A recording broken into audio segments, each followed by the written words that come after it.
All right, greetings everyone out there. In light of Black History Month, we want to honor the woman who men were born out of. So it's not just about men making positive contributions and saying that the woman got behind them. We want to honor women. Period.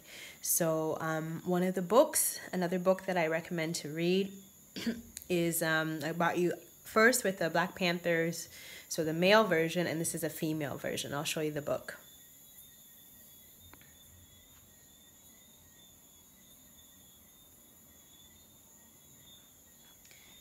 Okay.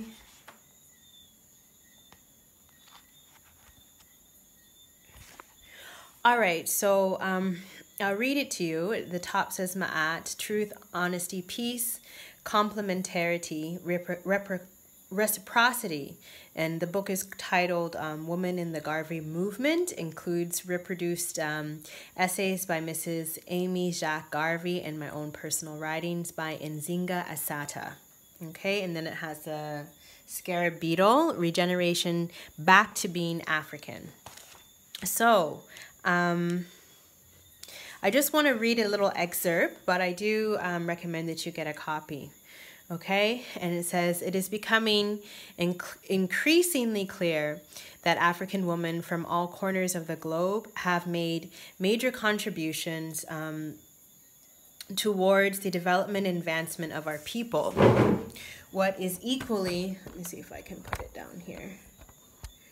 Okay, yeah, that's a little bit better for me. Okay, so it says,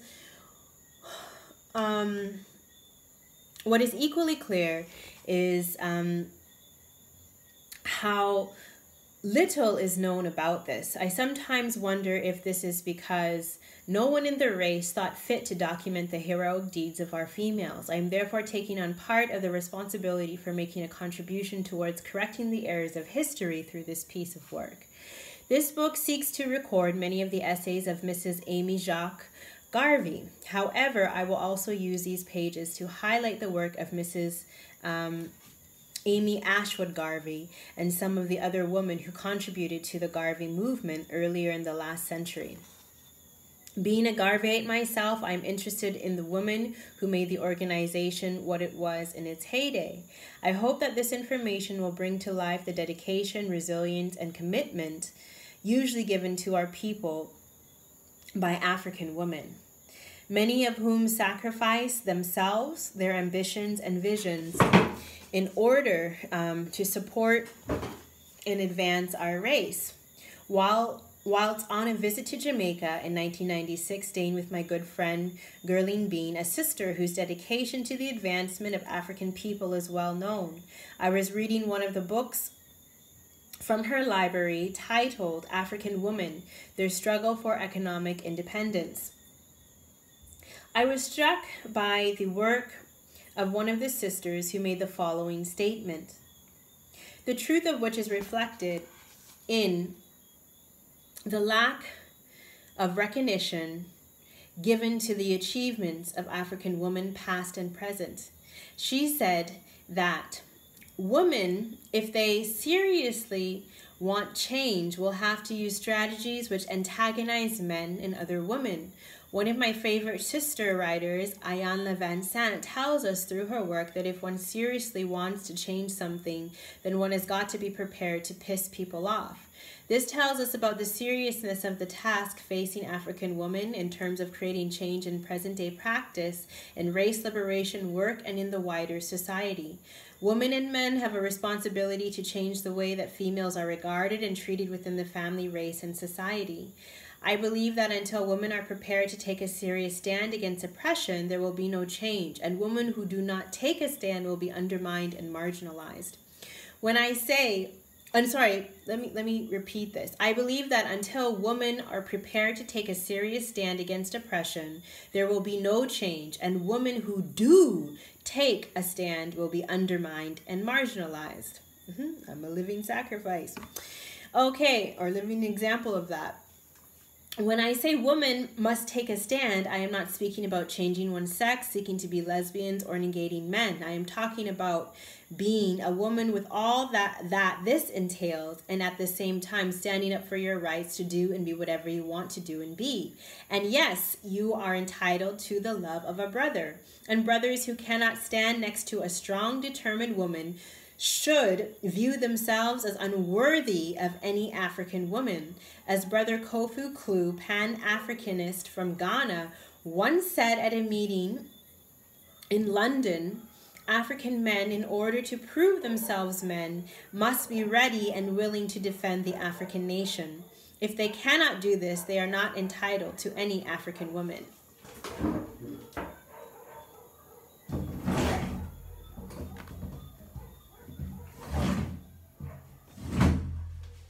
Let the dogs bark, but we need silence.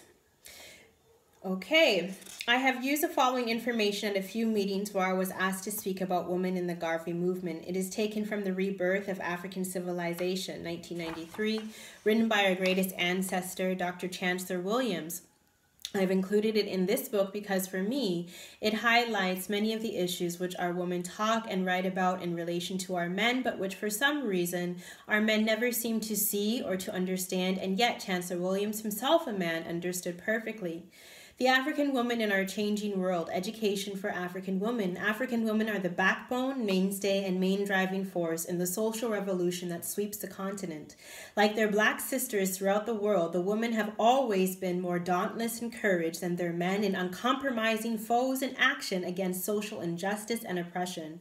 They so much personify industry itself that we are certain that the future of African civilization rests largely in their hands. See also the essay written by Amy Jacks Garvey, Women as Leaders. The education of women is urgent and important. Not only must the mother become literate and better educated generally, but the home education we envision as a necessary supplement would help to make the home a healthy and happy place to be. The pride of every child, beauty, happily requires no wealth. Removing the heavy load.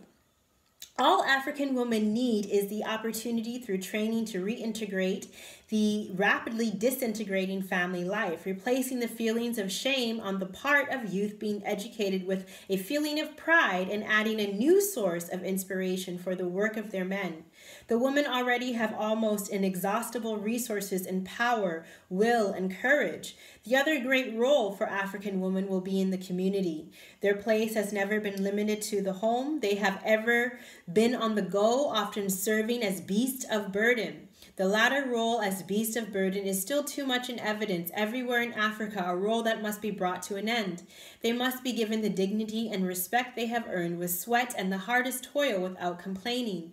We are speaking here not for the well-to-do or the socially distant upper class, but for the market woman, and particularly those we have seen ambling along the roadsides with loads upon their heads that only a mule should carry. Not to mention the child strapped on the back. In this connection, it is idle to talk about custom, for here the customary may have deadened the male sense of responsibility and made him callous to a situation that must now become every African's active concern.